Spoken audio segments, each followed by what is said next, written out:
Parlez-nous de vous. Lisolo. Un invité de marque sur le grill. Lisolo. Un quart d'heure pour tout savoir sur son travail. Amis de l'émission Lisolo sur Radio Mboté, j'ai le plaisir de vous retrouver pour une fois encore parler de la situation à l'Est de la République démocratique avec ce conflit fâcheux qui est en train de s'y dérouler. Et pour en parler, je reçois une des responsables de l'association Gomaction. Rachel Washiwapa, bonjour. Bonjour. Mariée et maman de 3 enfants, le docteur Rachel Washiwapa Muzembe a vu le jour à Kinshasa dans les années 80. En 1987, c'est dans le cadre d'un regroupement familial qu'elle s'installe en premier à Bruxelles, où elle passe sans problème sa scolarité primaire à l'Institut Saint-Boniface Parnasse de la commune d'Ixelles. À ses 12 ans, toujours à la suite du cursus estudiantin de son papa, Rachel déménage pour Liège où elle termine avec succès ses études secondaires. Depuis toute petite, ses poupées sont ses patients et sa jeune sœur a tenu le rôle d'infirmière. C'est ainsi qu'en 2010, le docteur Rachel Washiwapa Muzembe est diplômé de la faculté de médecine à l'UCL Bruxelles. Alors, docteur, parlons de Gomaction. Qu'est-ce que c'est Gomaction ? Tout d'abord, je voudrais vous remercier Radio Mboté pour l'invitation, pour ce temps de parole qui m'est accordé et remercier bien sûr nos auditeurs. Gomaction est une initiative citoyenne, comme j'aime le dire, qui est née dans l'urgence face, comme vous l'avez dit, à la crise sanitaire qui se passe à l'est de la République démocratique du Congo. Quand la nouvelle est tombée que la ville de Goma a été aux mains des M23, j'ai eu vraiment une douleur, une tristesse en pensant à nos frères qui étaient dans cette région, qui depuis des années déjà subi des situations compliquées et complexes. Donc, face à ça, j'ai d'abord eu un premier sentiment d'impuissance, d'injustice. Et une deuxième pensée est venue où je me suis dit, mais en fait, il y a moyen de faire quelque chose. Qu'est-ce que tu peux faire ?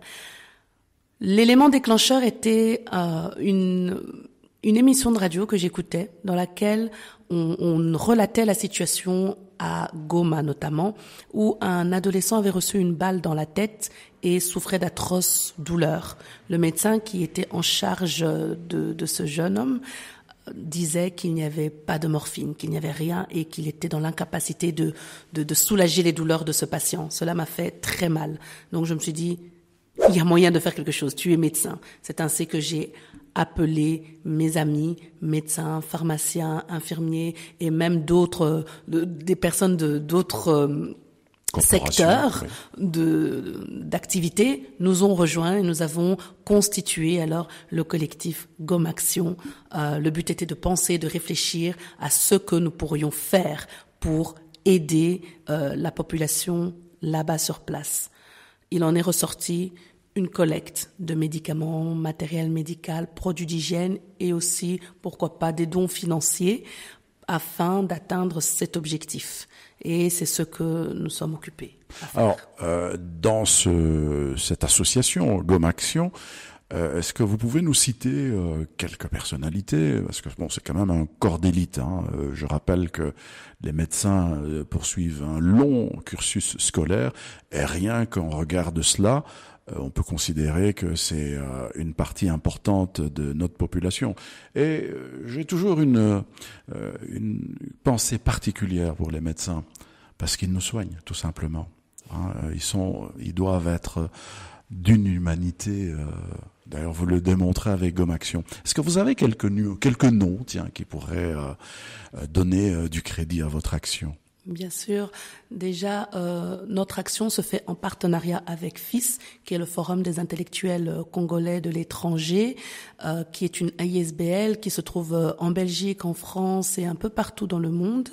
Nous sommes également soutenus par l'AFMED, qui est l'association des médecins, des anciens étudiants de la faculté de médecine de Kinshasa et des amis de la faculté de médecine, À sa tête, le docteur Tonduangu en est le président et il fait partie non seulement de FIS mais également de GOMAction. Nous avons d'autres confrères qui sont là. Je ne pourrais pas tous les citer, mais nous avons notamment le docteur Nzamouché et nous sommes aussi soutenus par des hôpitaux. Il y a l'hôpital universitaire Saint-Luc qui nous soutient dans cette action. Il y a l'hôpital Chirec de Brenne qui nous soutient également. Il y a aussi des maisons médicales qui nous suivent dans ce défi qui est de venir en aide à la population de l'Est de la RD Congo. GOMAction, aujourd'hui, qu'en est-il? Ok. Alors, au départ, lorsque nous avons lancé notre opération, nous avions mis un délai. On avait dit, on met la collecte du 17 février au 3 mars parce qu'il y a une notion d'urgence. La guerre, c'est maintenant qu'elle se passe. Si nous recevons des dons dans 6 mois, c'est pas que ça ne va pas servir, mais ça n'aura pas le même impact. Mais face à l'ampleur de la situation, nous avons élargi ce délai. Et donc, là, nous nous laissons le temps de pouvoir récolter le maximum. Donc, GOMAction continue. L'activité principale qui nous préoccupe là maintenant, c'est la crise humanitaire à l'est du Congo. Pour le futur, nous savons que GOMAction, bien que créée dans une situation d'urgence, va perdurer dans le temps parce qu'en fait l'aventure est belle et la solidarité humaine qui a impulsé ce mouvement ne peut pas s'arrêter comme ça. Alors la question qui me préoccupe, c'est celle de savoir la collecte de tout ce que vous avez emmagasiné. Vous pouvez nous rappeler encore l'adresse où on peut déposer nos collectes? Oui, bien sûr. Alors ici à Bruxelles, nous avons 3 points relais où nous pouvons déposer les collectes. Il y a l'avenue des Tamaris, numéro 2A, 1080 Molenbeek. Nous avons 2 pharmacies avec lesquelles nous sommes en collaboration. La pharmacie des 3 filles à Scarbeck et la pharmacie de Monsieur Bassonga qui est à XL. Il y a aussi des points relais à Fleurus, à Liège, qui est aussi une pharmacie là-bas à Liège.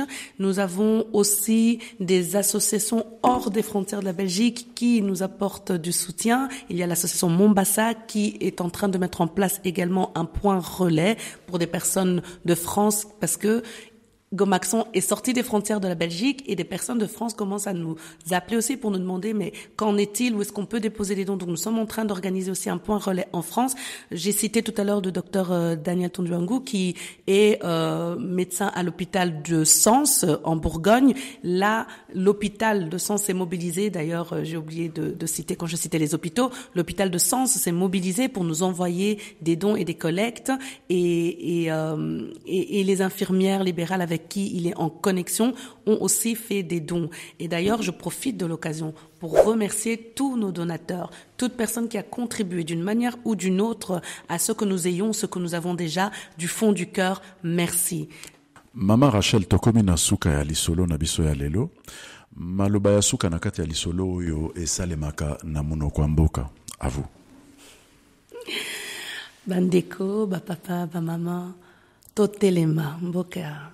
Azana besoin na biso to telema to sangana batat bamam jukai tet bon toujours kabwaji tunga jitu toi ça qui dit là. C'est sur ces remerciements que nous allons mettre un terme à notre émission de ce jour.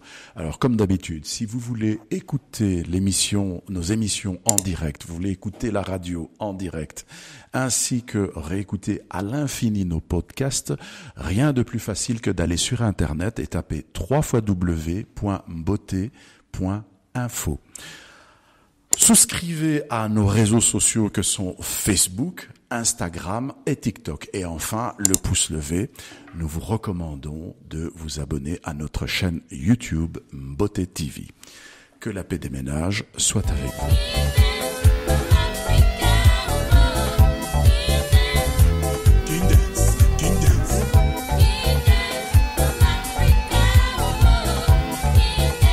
Retrouvez tous les numéros de cette émission sur notre chaîne YouTube dénommée Mbote TV.